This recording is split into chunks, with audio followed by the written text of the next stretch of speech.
Hey guys, it's Allan Whatmore here. And if you're in a position where you're currently getting low quality leads, we're going to go through step by step exactly where the bottlenecks could be. So you know exactly where you need to solve for in order to improve your lead quality, get high quality leads, and lots more clients out of the end of it. Okay. So I've just drawn up a really simple, you call it process map or flow chart, and I've broken it up into two sections. I've got here the fundamentals. Okay. And we're going to cover these in a moment.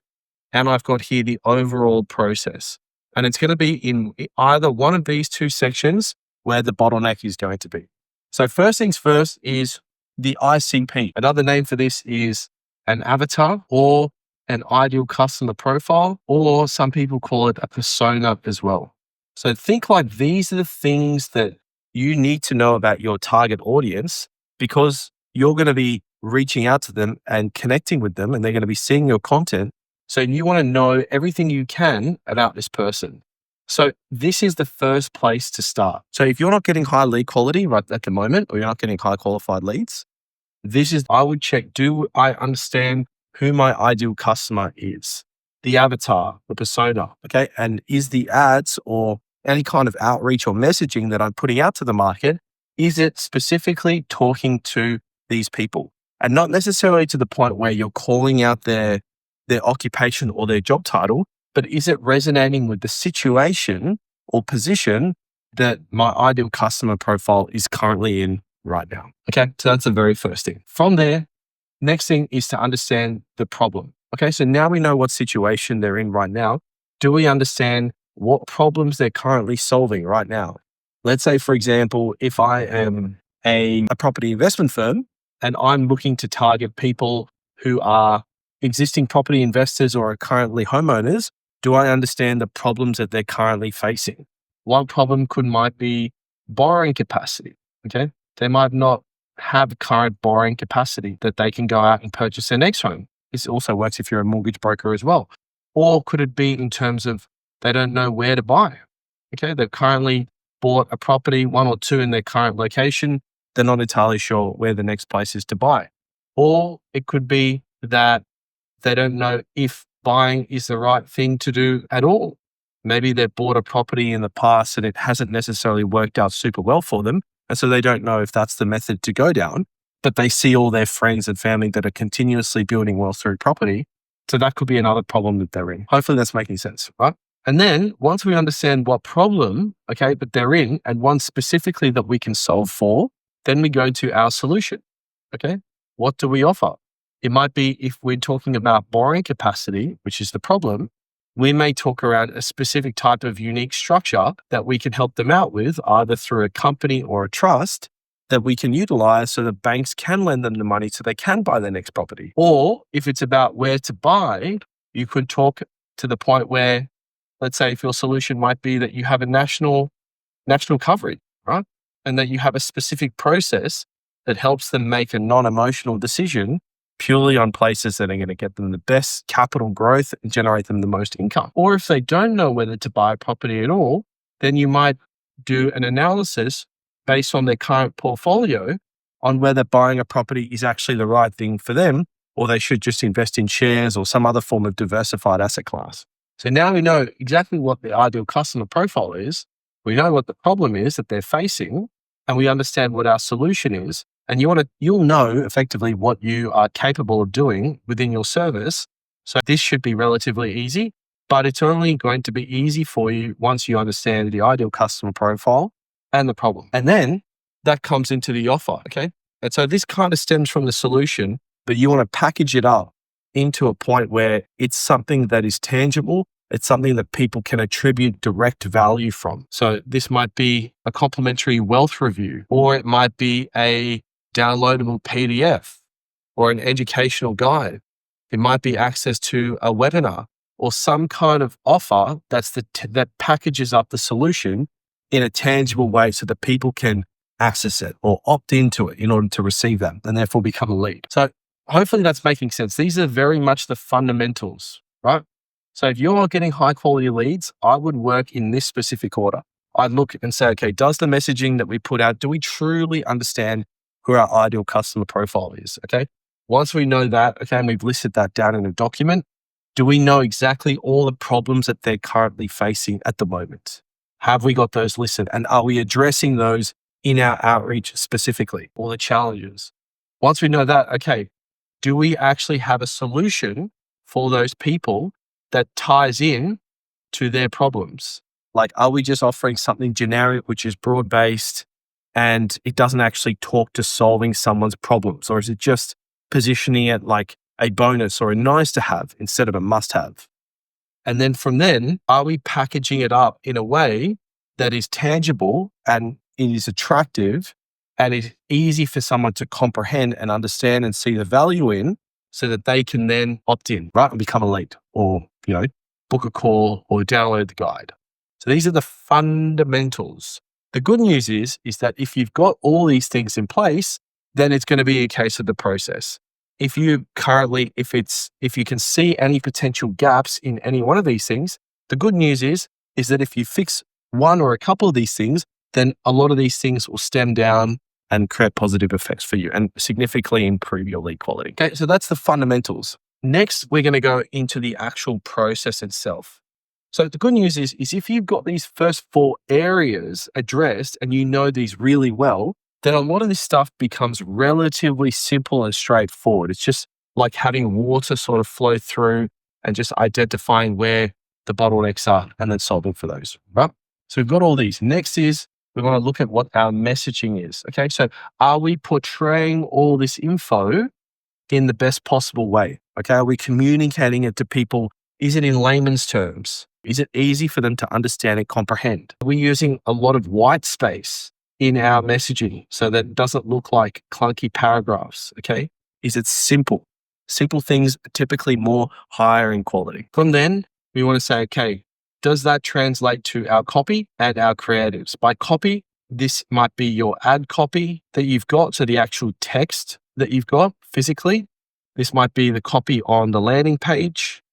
Okay, so does our copy stem from these things? So does it have all of these elements into consideration? And is it easy for people to understand? Is it in layman's terms? Can a 5th grader understand it? A good test is, could your mother or father or your sister who's not in the industry, if you presented that to them, would they understand it? That's generally a good pulse check. And then does this reflect in our copy? And then also, does it reflect in our creatives? So by creatives, I mean the visuals, right? So think like whether it's videos, images. So let's say, for example, you're a financial planning business and you're targeting pre-retirees. Does your creative have someone, for example, in there who looks like a pre-retiree so that people can resonate with them? Or does it have the messaging of what you're trying to communicate in text in the overall ad? Okay, is it easy for people so they can take a glance and they know, okay, it's something for me. This is targeted towards me. Then from there, if you've got these things, okay, and we've got all these things coming into consideration, they're all good. Then the next bottleneck, it could be the opt-in form as well. So by opt-in form, think of like a standard form that you've got where you're asking for a person's name, email address, and mobile number. And you might have an additional set of questions that you've configured in there. Now, let's say traditionally, right, a lot of companies will tell you that you need to be really strict, okay, in terms of the questions that you ask and how by adding more qualifying questions improves the quality. And yes, that is true. But if you've done all these things correctly, okay, so you have your ICP dialed in, you're focusing on a problem, you have a solution, you have a really good offer, your messaging through your copy and creatives is good, you've taken all these things into consideration, then the people that are going to come to your opt-in form should be all really high quality as it is, okay, because you've done all these things right. And so therefore, by adding additional qualifying questions or additional questions, you introduce friction. And so what happens is that the people will fill in the details of the form, but you could miss out on potentially a lot of people that would have ideally been a really good fit for your business, but they were just in a position where filling in these additional details was too much. And you think about it, right? Like, let's say, I'm sure there's a time that maybe you were scrolling online and you saw something that seemed really interesting to you and you were going to opt in and you were genuinely interested at the time. But for whatever reason, you saw there was a whole lot of questions that you had to fill on it. And you might have been just in the middle of something or maybe someone called you or you were making dinner And so for whatever reason, that thing that you were doing just at that one current time had to take precedence, okay, just because of the situation that you were in. So what you do is you just opt out, you just exit, right? But you may have been a really good person or a really good fit for that business, but just simply because there was a lot of extra friction and you were in a position that you weren't currently able to do it at that current time, you just let it go by the wayside. Okay. And you just continue doing whatever it is that you were going to do. And so me personally, I'm of the view is if you've done all these things correctly, the people that are coming into the opt-in form are going to be extremely high quality. And so you want to make this as frictionless as possible. So basic info, name, email address, and mobile number. Some people just say name and mobile number, they leave an email, but I think name, email, and mobile number is enough. Just the main contact details so that you can do the follow-up, which I'll get to next. So hopefully that makes sense, right? If at the end of the day, when you're advertising, okay, when you're doing any form of lead generation, people say you pay for the leads, but you're actually paying for the impressions, okay? You're paying for the amount of people in terms of eyeballs that are actually seeing your content. The cost per lead, okay, is just simply the amount of impressions divided by the amount of opt-ins. So effectively, whether you have this friction or not, you're still going to pay for the impressions. And so then that brings us to the follow-up system, okay, which is next. So you're getting lots of people that are opting in, but you're not getting many people to book in. You're not having many conversations, okay? So the next bottleneck is your actual follow-up. And by follow-up, I'm talking about calling, email, and SMS, right? And the reason I say you want to call is because there's going to be some people that are better on calls. There's going to be some people that are better on emails, and there'll be some people that are better on SMS. Like you imagine, like if there was ever a time where you were prospecting and you were trying to get in touch with someone, just generally, and you might have called them a bunch of times and they just didn't answer. Okay. But then what you did is you just sent them an email and you almost got an instant reply, or you sent them a LinkedIn message, or you sent them an SMS.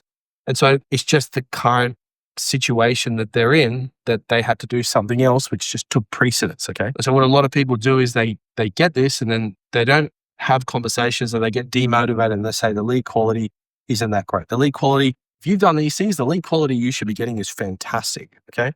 But you want to factor in all these potential scenarios that could occur that could be getting in the way from you actually having conversations with people. Right. And then after that, you also want to have nurture, like a long-term nurture. And by nurturing, I mean like an email sequence that goes out over a period of time. We do, for all our clients, we do 3 months, but you could do whatever it is that you want. Some form of email nurture that just goes out to them and has a touch point with them every couple of days or once a week. Okay.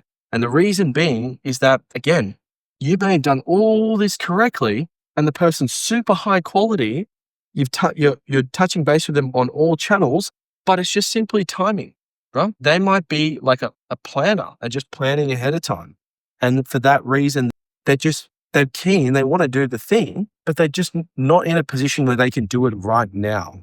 I'm sure if you think of time yourself, like when you're researching something, you're planning ahead, you may be looking to do things for the next month or the next year. But the earlier that you can get in with that lead, the more that you can provide value and trust, and you can have those multiple touch points, and you're talking to their specific situation, you're addressing a problem, you're providing a solution, you had it off, you're doing all those things. That person is going to be a fantastic quality lead in the sense that they're the kind of person that you're looking for, but you just want to leverage time and do this enough times. You'll pick up the low-hanging fruit of people that are ready to go right now, and you will create a pipeline for yourself as well that you'll be able to harvest continuously. So hopefully that makes sense.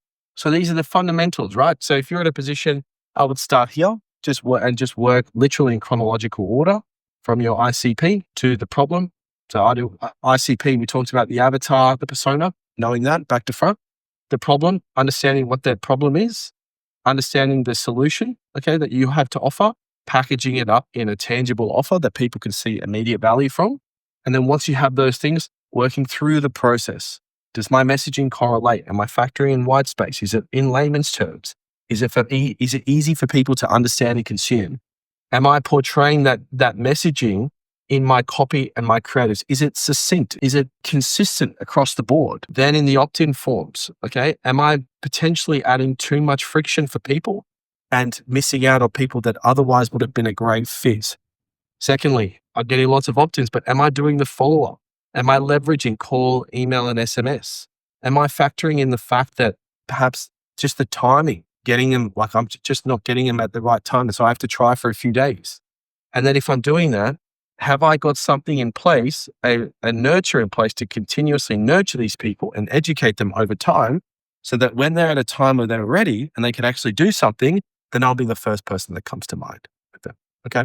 So hopefully that gives you a lot of context into where the potential bottlenecks or could be that you could fix that are going to give you extremely high quality leads on a consistent basis. If you would like to see what a system like this could look like for you and your business specifically, then there should be a link below that you can use to book in a call, but you don't have to. It's absolutely fine.